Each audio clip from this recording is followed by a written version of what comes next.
इस वीडियो में हम लोग जानेंगे कि सेल क्या होते हैं, सेल ऑर्गेनेल्स क्या होते हैं और उनके बारे में डिटेल में पढ़ेंगे। तो हम लोग शुरू करते हैं।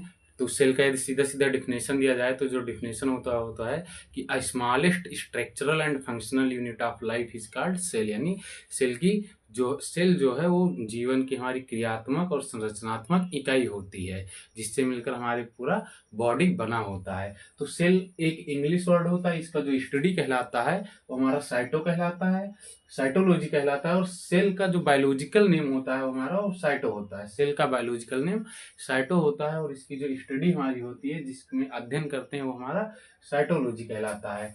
और फादर ऑफ साइटोलॉजी या फादर ऑफ सेल्स बोला जाए, सेल की खोज किसने की, तो वो रॉबर्ट हुक ने किया, जिससे रॉबर्ट हुक को क्या कहते हैं, फादर ऑफ साइटोलॉजी कहते हैं। और सेल्स की खोज भी इन्होंने की। हालांकि यहाँ पर इन्होंने डेड सेल्स की खोज की थी। किसकी खोज किया था, तो डेड सेल की खोज की थी। अब ये चाहे डेड सेल की खोज की चाहे जैसे किए, लेकिन फादर ऑफ साइटोलॉजी यदि बोला जाए या सेल की खोज किसने किया बोला जाए तो यही किए। सेल की खोज किसने की है, तो रॉबर्ट हुक ने किया। आगे चल के लिविंग सेल्स का जो खोज किया वो किसने किया, एंटोनी वान लीवेनहॉग ने किया। अब पूरे विश्व लेवल पर देखा जाए तो वर्ल्ड लेवल पर देखा जाए तो स्मॉलेस्ट सेल जो है वो माइकोप्लाज्मा की सेल होती है।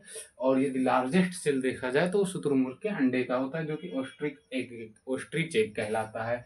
ओके, अब ह्यूमन बींग्स में इधर यदि देखा जाए तो जो हम मानव में जो स्मॉलेस्ट सेल है वो स्पर्म होता है, शुक्राणु कहते हैं इसको। हम मनुष्यों में जो सबसे छोटी सेल होती है वो स्पर्म होती है, जिसे हिंदी में शुक्राणु कहते हैं। और जो ह्यूमन में लार्जेस्ट सेल होता है वो फीमेल में ओवम होता है। ये किस में होता है, तो ये मेल में होता है, जिसे स्पर्म या शुक्राणु कहते हैं। और ये फीमेल में होता है,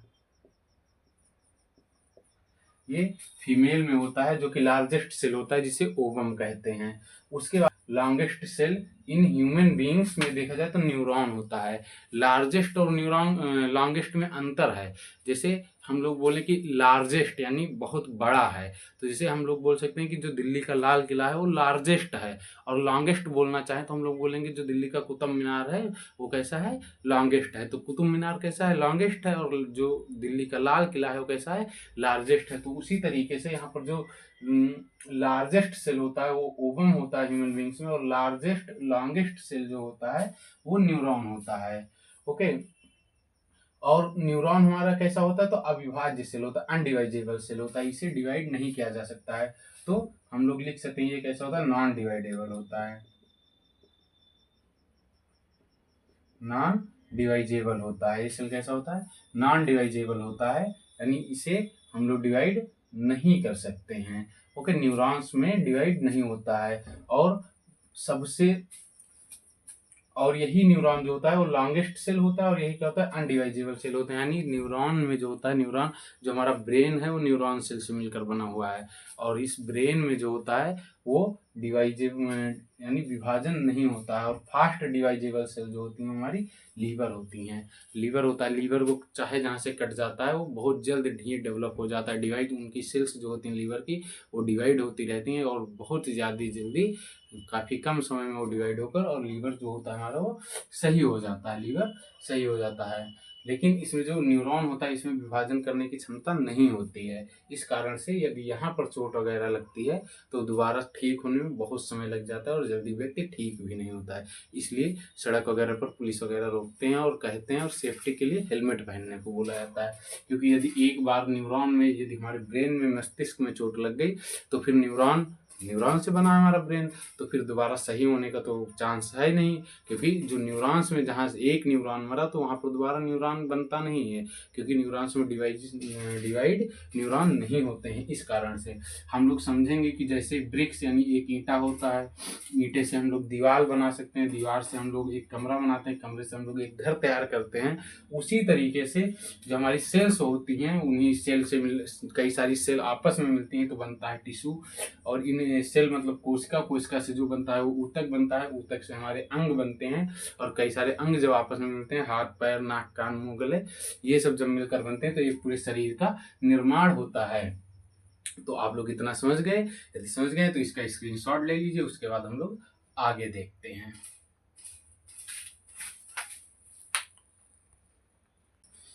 आगे देखते हैं अब कि सेल ऑर्गेनेल्स के बारे में। तो पहला जो होता है वो सेल मेम्ब्रेन होता है। सेल मेम्ब्रेन क्या होता है? ये एक प्रकार का आवरण होता है, कवरिंग होता है, जो कि सेल्स पर होता है। तो सेल मेम्ब्रेन जो होता है वो प्लांट्स और एनिमल यानी जीव जंतु और पेड़ पौधे दोनों में पाया जाता है। जो सेल मेम्ब्रेन है वो प्रोटीन से बना होता है। जो सेल मेम्ब्रेन एनिमल में पाया जाता है वो प्रोटीन से बना होता है। और ये सभी सेल ऑर्गेन्स में जिस जिस ऐसे ऑर्गेन जितने भी ऑर्गेन है सब सेल से बने हुए हैं और उन सभी में सेल मेम्ब्रेन पाया जाता है, उन सभी में सेल मेम्ब्रेन पाया जाता है। दूसरा जो होता है वो सेल वॉल होता है और ये सेल वॉल जो है ये सिर्फ प्लांट में पाया जाता है। सेल वॉल केवल प्लांट में ही पाया जाता है क्योंकि सेल वॉल जो है वो सेलुलोज से बना होता है और सेलुलोज से बना होता है इसलिए सेल वॉल प्लांट में ही पाया जाता है और प्रोवाइड प्रोटेक्शन एंड सेफ। और ये क्या करता है कि जो ऑर्गेन्स है उसको क्या करता है, सेल वॉल आकार प्रदान करता है और सुरक्षित रखता है। सेल वॉल आकार प्रदान करता है और सुरक्षित रखता है। जो सेल मेम्ब्रेन होता है वो सिंगल लेयर्ड होता है। सेल मेम्ब्रेन एक आवरण का होता है, सिंगल लेयर्ड होता है। और जो सेल वॉल होता है हमारा वो डबल मेम्ब्रेनस होता है। सेल वॉल यानी दोहरी झिल्ली का सेल वॉल होता है। ओके, उसके बाद में हम लोग देखते हैं माइटोकॉन्ड्रिया क्या होता है। तो माइटोकॉन्ड्रिया की खोज एल्टमान ने किया था। माइटोकॉन्ड्रिया की खोज किसने किया था? एल्टमान ने किया था। इसी को हम लोग पावर हाउस ऑफ एनर्जी बोलते हैं, इसी को एनर्जी का जो ऊर्जा गृह बोलते हैं यानी एनर्जी हाउस। और जो भी चीज़ें हैं इसमें क्या होता है कि रेस्पायरेशन के थ्रू यानी श्वसन क्रिया होती है, रेस्पायरेशन होता है, उसके थ्रू क्या होता है, रिस्पायरेशन के थ्रू एक साइकिल चलती है जिसे क्रेब साइकिल बोलते हैं और उस क्रेब साइकिल के द्वारा 38 एटीपी बनता है और वो 38 एटीपी जाके ग्लूकोज बनाता है और ग्लूकोज से क्या होता है, एनर्जी मिलती है। माइटोकॉन्ड्रिया और गाल्गी बॉडी जिसकी खोज कैमिलो गाल्गी ने किया था। गाल्गी बॉडी की खोज किसने किया था? कैमिलो गाल्गी ने किया था। और इसका वर्क क्या होता है? परिवहन का वर्क होता है, ट्रांसपोर्टेशन का कार्य जो होता है वो हमारे गाल्गी बॉडी का होता है। और ये क्या करता है कि एनर्जी के थ्रू यानी कितनी एनर्जी शरीर में कहाँ जरूरत है उसको बैलेंस करने का काम गाल्गी बॉडी करता है। जैसे कोई दौड़ रहा है तो उसको एनर्जी सबसे ज्यादा पैरों में चाहिए, दौड़ रहा है तो जैसे कहीं पर भी हमारी एनर्जी ज्यादा है वहाँ स्टोर है तो जो हमारी गाल्गी बॉडी होती है वहाँ से जो एनर्जी जहाँ पर जरूरत नहीं है और है वहाँ से क्या करती है, एनर्जी कैच करती है और जा करके कहाँ पर, जैसे पैरों में कोई धावक है दौड़ रहा है तो उसके पैरों में क्या करती है, एनर्जी प्रोवाइड करवाती है। इसलिए इसे क्या बोलते हैं, balance the body through energy, यानी शरीर को संतुलित करने का भी कार्य करती है गाल्गी बॉडी। उसके बाद में हमारा आता है वैक्यूल।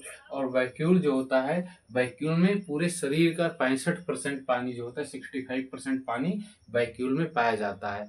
जैसे शरीर कोई व्यक्ति है वो 100 किलो का है तो इसका मतलब जो 65 किलो पानी उसके शरीर में होगा। ऐसा नहीं है कि 65 किलो पानी उसके शरीर में है, वो तो 1-2 लीटर जो पीता है वही है।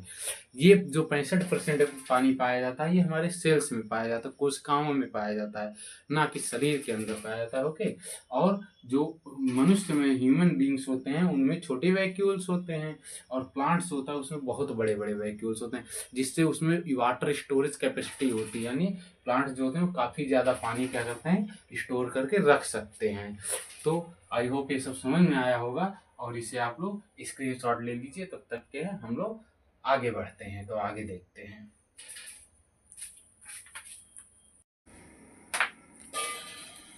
आगे हम लोग देखते हैं सेंट्रोसोम के बारे में। तो सेंट्रोसोम की खोज जिसने जो किए थे वो बोवेरी ने किया था। सेंट्रोसोम की खोज किसने किया था? बोवेरी ने किया था। सेंट्रोसोम का कार्य क्या होता है? तो सेंट्रोसोम का कार्य होता है कि सेल डिवीजन करना। सेंट्रोसोम का कार्य ही होता है कि जो एक सेल से 2 सेल बनाना, 2 सेल से 3 सेल बनाना, 3 से कई सारी सेल्स का डिवीजन करना। तो सेंट्रोसोम का मेन कार्य क्या होता है? सेल को डिवाइड करना। इसकी खोज किसने किया था? तो बोवेरी ने किया था। और सेंट्रो यानी सेल को डिवाइड करने का मतलब सेल को रिफॉर्म कर देना। रिफॉर्म करने का मतलब सेल को फिर से 1 से 2 में, 2 से 4 में, 4 से 8 में कन्वर्ट करते जाना। ये क्या कार्य होता है? ये सेंट्रोसोम का कार्य होता है।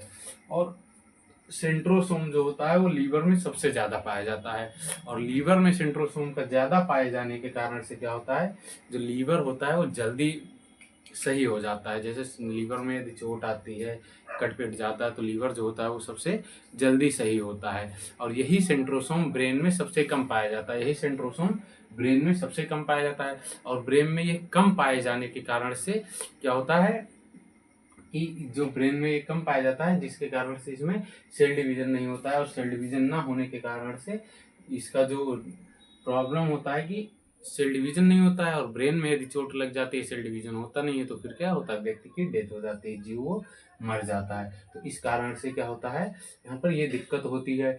अब सेंट्रोसोम ब्रेन में नहीं पाया जाता है, और ना पाए जाने के कारण से इसमें क्या होता है कि डिवीजन नहीं होता है, और ब्रेन जो बना है वो हमारे न्यूरॉन सेल का बना हुआ है। ब्रेन किसका बना है, न्यूरॉन सेल का बना है। तो यहाँ पर एक बात हम लोग याद रखेंगे, ये जो ब्रेन है ये न्यूरॉन सेल का बना है,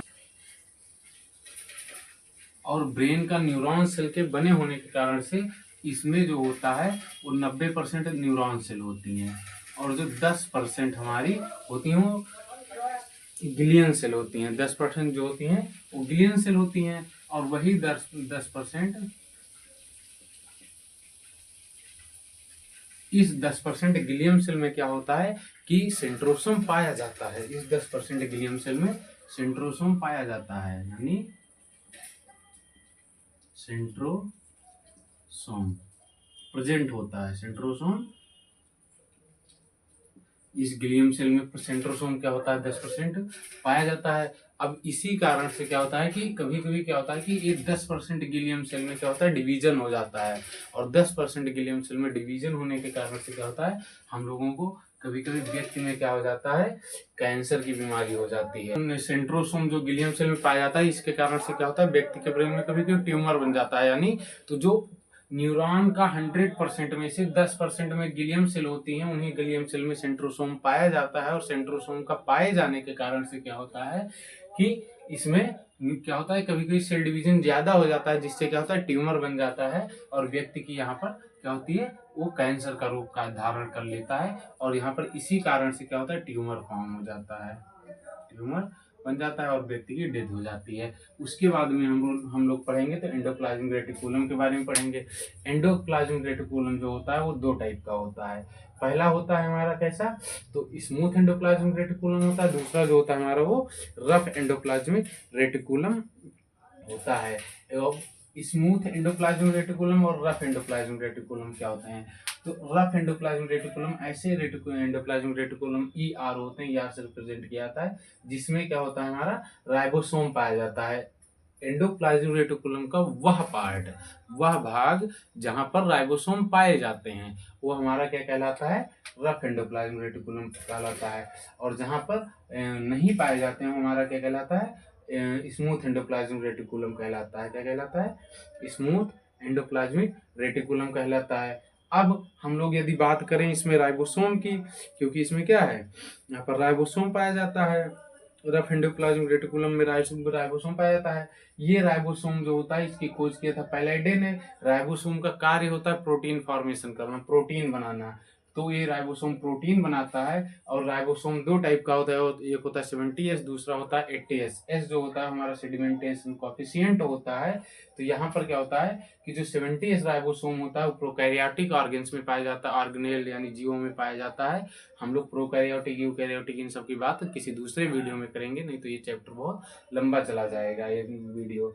और जो सेडिमेंटेशन कॉफिशिएंट का मतलब हम लोग ये समझेंगे कि कोई दो चीजें हैं, अब वो कितनों बड़ी चीज है या कितनों छोटी चीज है, किसी लिक्विड में जो पहले डिजॉल्व हो जाएगी वो बड़ी मानी जाएगी। सेडिमेंटेशन कॉफिशिएंट कैसे मापते हैं कि कोई दो चीज है, कोई जैसे रुई का कोई बहुत बड़ा कुछ बनाकर हम लोग रख लें, और एक पत्थर रख लें छोटा सा, तो हम लोग यदि पानी में डालें तो क्या होगा कि वो पत्थर पहले डूबेगा, तो इसका मतलब माना जाएगा सेडिमेंटेशन कॉफिशिएंट यदि उसका देखा जाएगा तो पत्थर का ज्यादा होगा। ओके, तो इस तरीके से हम लोग यहाँ पर इसका सेडिमेंटेशन कॉफिशिएंट का डिफिनेशन देते हैं। और यहाँ पर एंडोप्लाज्मिक रेटिकुलम का दो भाग होता है, जहाँ पर राइबोसोम पाया जाता है उसे हम लोग रफ एंडोप्लाज्मिक रेटिकुलम कहते हैं, और इसे स्मूथ एंडोप्लाज्मिक रेटिकुलम कहते हैं। उसके बाद बात आती है न्यूक्लियस की। तो न्यूक्लियस की खोज रॉबर्ट ब्राउन ने किया था, और ये जो होता है कोशिका का दिमाग भी कहते हैं इसे। न्यूक्लियस को हम लोग सेल ब्रेन भी कहते हैं, और ये क्या करता है, सेल ऑर्गेनेल्स को कंट्रोल करने का कार्य करता है। ये क्या करता है, सेल ऑर्गेनेल्स को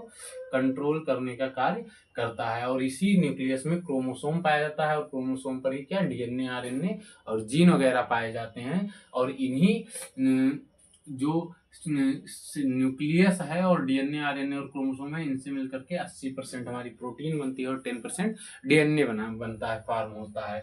उसके बाद में हम बात करते हैं, यदि बात करें तो लाइसोसोम की बात करते हैं। लाइसोसोम की खोज किया था डी डुबे ने। सबसे खतरनाक लाइसोसोम होता है। इसमें खतरनाक क्या, ये मान लो कि एज अ कंट्रोलर इसे भी मान सकते हैं हम लोग। पूरे सेल को, न्यूक्लियस को, सबको कंट्रोल में, सेल को कंट्रोल में करता है।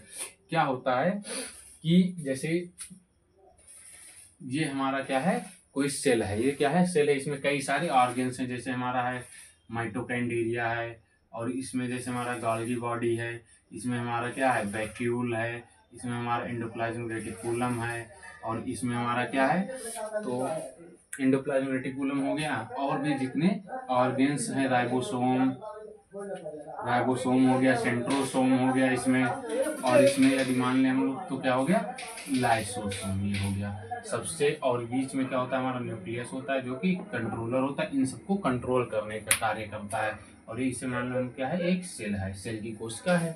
तो इस सेल में क्या होता है कि लाइसोसोम के प्रकार के पास हाइड्रोलाइटिक नाम की एंजाइम पाई जाती है। और यह एंजाइम क्या करती है कि यहाँ पर जो भी इनमें से डेड कर जाते हैं उनके ऊपर क्या होता है, ये लाइसोसोम छिड़क देता है। तो इसके पास जो हाइड्रोलाइटिक एंजाइम होती है उसको क्या करता है, थोड़ा थोड़ा छिड़क देता है। और उससे क्या होता है कि ये जो जो इसमें डेड सेल्स होती हैं, जो भी माइटोकॉन्ड्रिया हुआ या गोल्गी बॉडी जो भी, वो वहाँ पर नष्ट हो जाती हैं। तो लाइसोसोम का कार्य क्या होता है, ये सेल डाइजेस्टिव एंजाइम भी कहलाती है। जो सेल डेड कर जाती हैं उनको ये डाइजेस्ट कर लेता है, किसके द्वारा, हाइड्रोलाइटिक एंजाइम के द्वारा। और इसे सुसाइड बैग भी कहते हैं। कहते हैं क्यों कि कभी कभी क्या होता है कि न्यूक्लियस कहता है इन लोगों को कि तुम कार्य करो, कंट्रोल कहता रहता है, बट माइटोकॉन्ड्रिया बोलेगा हम नहीं करेंगे। इसमें गोल्गी बॉडी अपना कार्य करना बंद कर दे, वैक्यूल से फूड वाटर स्टोर करना बंद कर दे, राइबोसोम प्रोटीन संश्लेषण सिंथेसिस करना बंद कर दे, फॉर्मेशन करना बंद कर दे, सेंट्रोसोम सेल डिवीजन बंद कर दे। तब न्यूक्लियस क्या होता है, न्यूक्लियस गुस्सा हो जाता है कि कोई हमारा कार्य कर कहीं मान ही नहीं रहा है। तो न्यूक्लियस किसको आदेश देता है, फिर लाइसोसोम को बोलता है, और लाइसोसोम क्या होता है, आकर फट जाता है अपने आप से, और इसके अंदर का जितना हाइड्रोलाइटिक एंजाइम होता है वो पूरे सेल्स में फैल जाती है और पूरा का पूरा सेल डेड कर जाता है। जिससे क्या होता है, यहाँ पर ये सेल पूरी की पूरी मर जाती है। कभी कभी क्या होता है कि पुलिस वाले जब डंडे से मारते हैं तो कहीं पर तगड़े से पीट देते हैं। अभी कोरोना काल में हम लोग देखते थे, बहुत मारते थे पुलिस वाले। तो वहाँ पर क्या होता है कि कहीं कहीं पर बहुत ज़्यादा ब्लैक काला काला हो जाता है शरीर पर, यहाँ हो गया, कहीं यहाँ हमारे यहाँ हो गया, तो वहाँ की जितनी सेल्स होती हैं सब मर जाती हैं। अब वहाँ की सेल मर गई तो लमसम 7-8 दिन तक वहाँ पर काला काला होता है। उसके बाद सही भी हो जाता है। कैसे हो जाता है कि जो एक सेल है वहाँ का लाइसोसोम भी मर गया साथ में, तो अब वहाँ पर हाइड्रोलाइटिक एंजाइम छोड़ने वाला कोई रह ही नहीं गया। जिससे क्या हुआ, वहाँ पर पूरा जितनी सेल्स थी सब डेड कर गई, मर गई। अब क्या होता है कि जो आसपास की सेल्स होती हैं वो जब देखती हैं कि हाँ वहाँ पर ब्लैक ब्लैक है, यानी सेल्स मर चुकी हैं और कुछ हट नहीं रहा है, तो क्या होता है सीधा कि जो दूसरी सेल्स होती हैं वो उसमें जो न्यूक्लियस होता है वो अपने लाइसोसोम से कहता है कि वहां पर जाकर हाइड्रोलाइटिक एंजाइम छोड़ दो। तो वो क्या करता है कि अपना देखते हुए कि हमारे यहाँ किसकी जरूरत है, कितनी जरूरत है, वो क्या करता है वहां पर आकर और उन डेड सेल्स के ऊपर हाइड्रोलाइटिक एंजाइम थोड़ा थोड़ा छिड़कता रहता है। जिससे क्या होता है धीरे धीरे वहां का कालापन समाप्त हो जाता है। और जो होती हैं वो सब क्या करती हैं, लाइसोसोम हाइड्रोलाइटिक एंजाइम डाल के और उसको डाइजेस्ट करा देता है। लेकिन यहीं पर क्या होता है कि हमारा जो आरबीसी होता है,